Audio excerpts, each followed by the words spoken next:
The silent fare of Manhattan.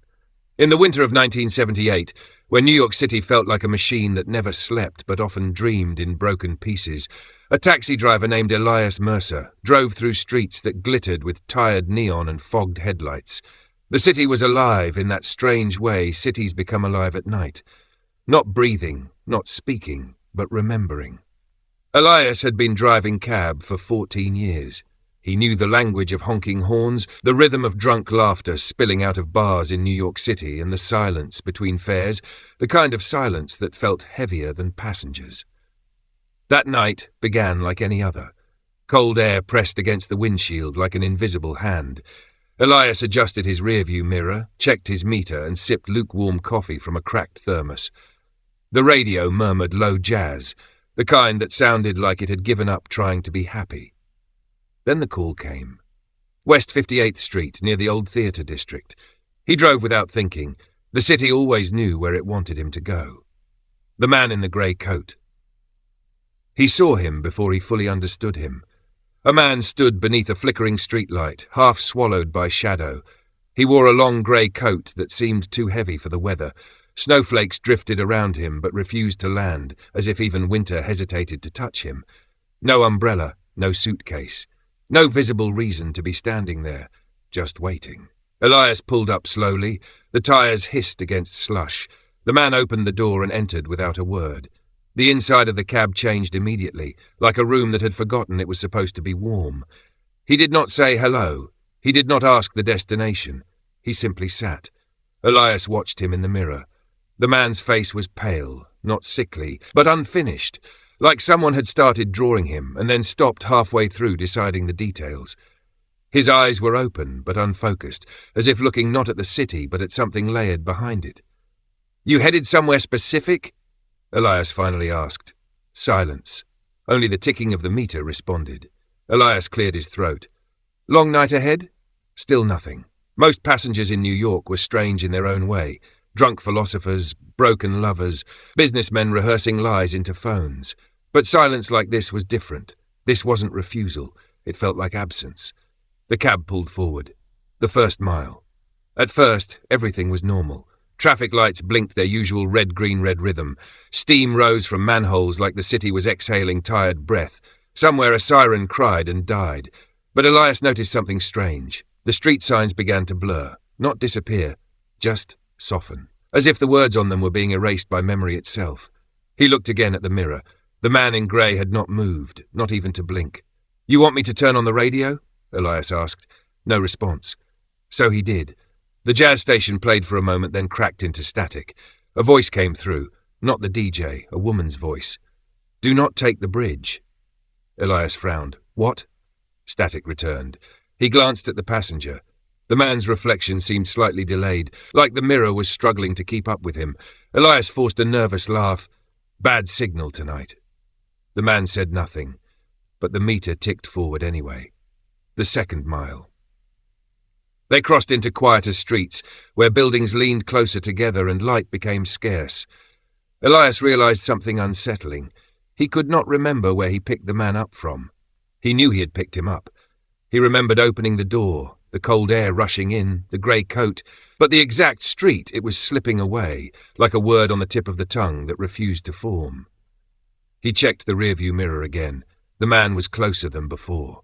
Not physically, emotionally, as if the space between them had folded inward. "Look," Elias said, trying to keep his voice steady, "I don't know where you're going, but I got to enter a destination for the meter." Silence, then faintly, almost like it came from inside the cab walls rather than the man. "Keep driving." Elias stiffened. "You just spoke?" No reply. The radio clicked again. This time it played a sound like distant footsteps inside an empty tunnel. The third mile. The city outside began to change in ways Elias could not explain. Streetlights flickered in patterns that felt intentional. Some buildings appeared older than they should be. Architecture from decades earlier layered over modern glass like ghosts refusing to leave. Pedestrians moved strangely too. Some walked backward. Some stood perfectly still as the cab passed, like statues placed for observation. Elias's hands tightened on the wheel. He tried to stop the cab at a red light. The brakes worked. But the cab did not stop moving. It continued forward gently, as if the road itself had decided the direction. "What the hell?" Elias muttered. The man in grey finally moved. He tilted his head slightly, not looking at Elias, looking through him. And then he said something clear, calm and utterly wrong. "We are almost where you left me." Elias's blood went cold. "I've never seen you before tonight," he snapped. The man's reflection in the mirror smiled faintly, but the man himself did not. The 4th mile. The streets became unfamiliar, not just unknown, impossible. Elias saw buildings that did not exist in any New York he had ever known. Towers of dark stone where there should have been parking lots, a river running uphill. A subway entrance floating slightly above ground, like it had forgotten gravity. The cab's meter began to spin faster, not counting distance, counting something else. Time. Elias tried to open the door. It would not budge. Panic crept in, slow and heavy. "Let me out!" he shouted. The man finally turned his head fully, and Elias saw it. Not a face. A pause where a face should have been, like reality itself had forgotten to finish him. "You are not being taken," the man said gently. "You are returning." The 5th mile. The cab entered a tunnel. Elias did not remember any tunnel on this route. The walls were wet, breathing slightly. Water dripped in rhythms that matched heartbeats. The radio stopped working. The engine did not sound like an engine anymore. It sounded like a distant ocean. The man spoke again. "When I entered your cab, you did not notice what you left behind." Elias swallowed. "I don't understand." "You will." The tunnel widened into something impossible, a space too large to exist underground, like the inside of a hollow memory.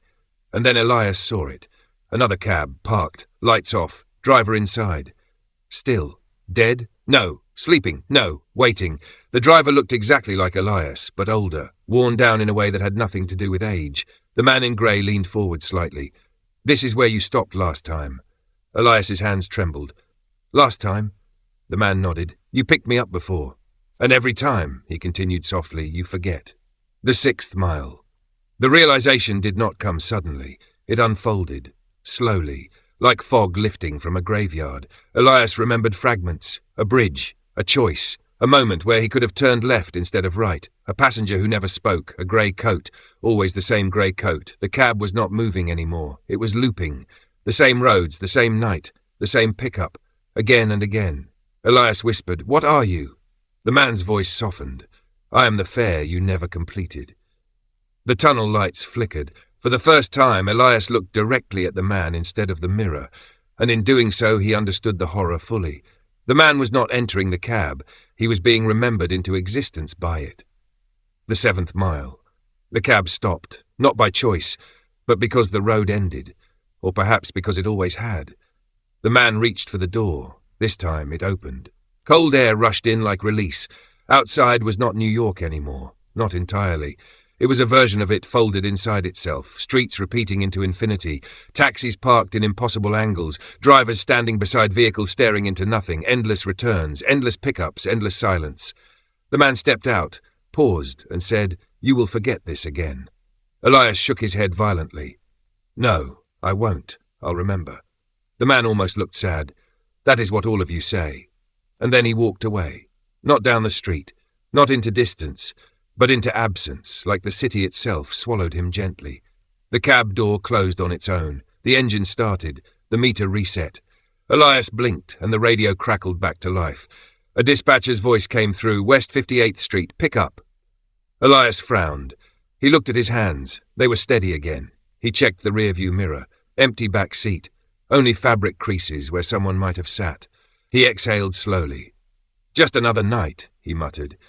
And he drove forward. But somewhere, deep inside the rhythm of the city, something was waiting again beneath a flickering street light, wearing a grey coat, patiently forgetting and being remembered all at once.